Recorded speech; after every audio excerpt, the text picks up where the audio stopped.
Hey, movie reviewers! Hope we're all doing good this week, because I have finally seen it. Yes, Harry Potter and the Half-Blood Prince. Finally, I've seen it. Just seen it, and now I am on here talking to you people about it.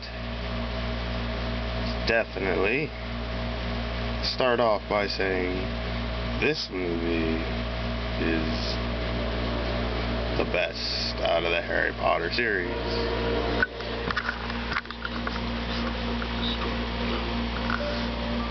I thought this movie was just amazing. So as the story goes, Harry Potter is back at his 6th year at Hogwarts School, and love starts with Ron and Hermione as they go through things, and as all these kids go through things, Draco, the war goes on between Voldemort and his army of the Death Eaters, and all that good stuff. I thought in this movie, the biggest character that shined was Tom Felton, played by Draco Malfoy.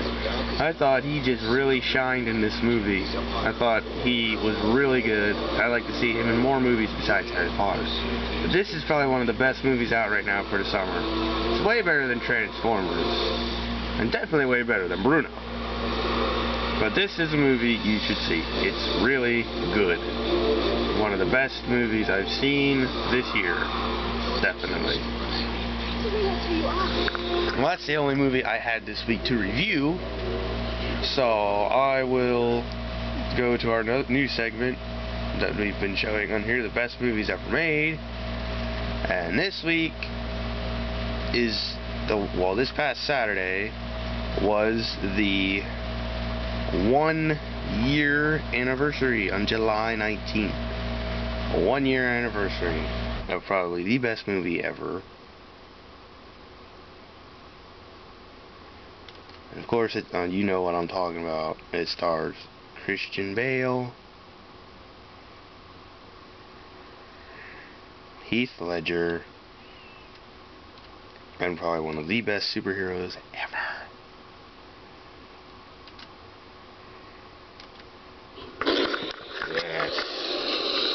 The Dark Knight. How can you not have this movie in the best movies ever? This is like the best movie ever. Made over $1 billion.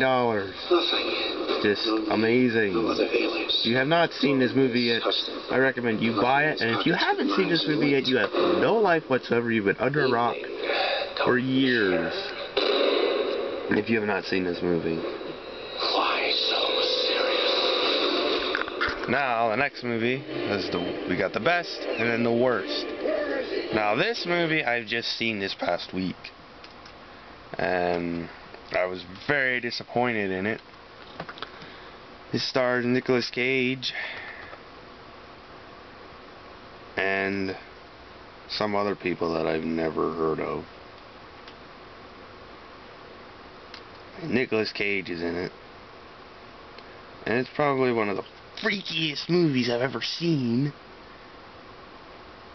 Definitely. It's so freaky. I would not recommend seeing this movie. Knowing the video is not working. What you think the future Knowing with is Nicolas going to Cage. look like. Then we'll put the picture about a in time the capsule that the and 50 son's years school from releases. He today, gets a letter that shows a bunch of numbers about when major disasters are going to happen and how many people are going to die and the locations of where they're going to happen. This movie was very confusing. I mean, the one plot of the storyline shows the numbers, thinking, oh, this is going to be a good movie. But then it just goes into another plot. I don't really want to give the plot away if you want to see this movie, but I'm just going to give it away. There's a spoiler alert. Alien. I felt like I was watching Indiana Jones 4 all over again. Earthquakes, fires, tsunamis. So I would say, do not rent Knowing, but if you want to, you go right ahead, because that's what I did.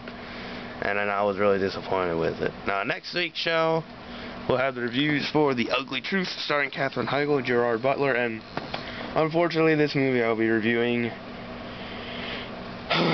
G-Force, the movie about the Special Ops hamsters. Yes, I'm going to probably see this movie somewhere or another, so be ready to get the review for that. So for this week's show to end, I'm going to leave you with a clip from G-Force. Since they're guinea pigs, why don't you send them where they belong? Now, the FBI's pet project will find themselves in their natural habitat. Welcome, my friends, to the family. Where is the bathroom? Well, for me, Pretty much where you're standing. oh, it's nasty! Excuse me.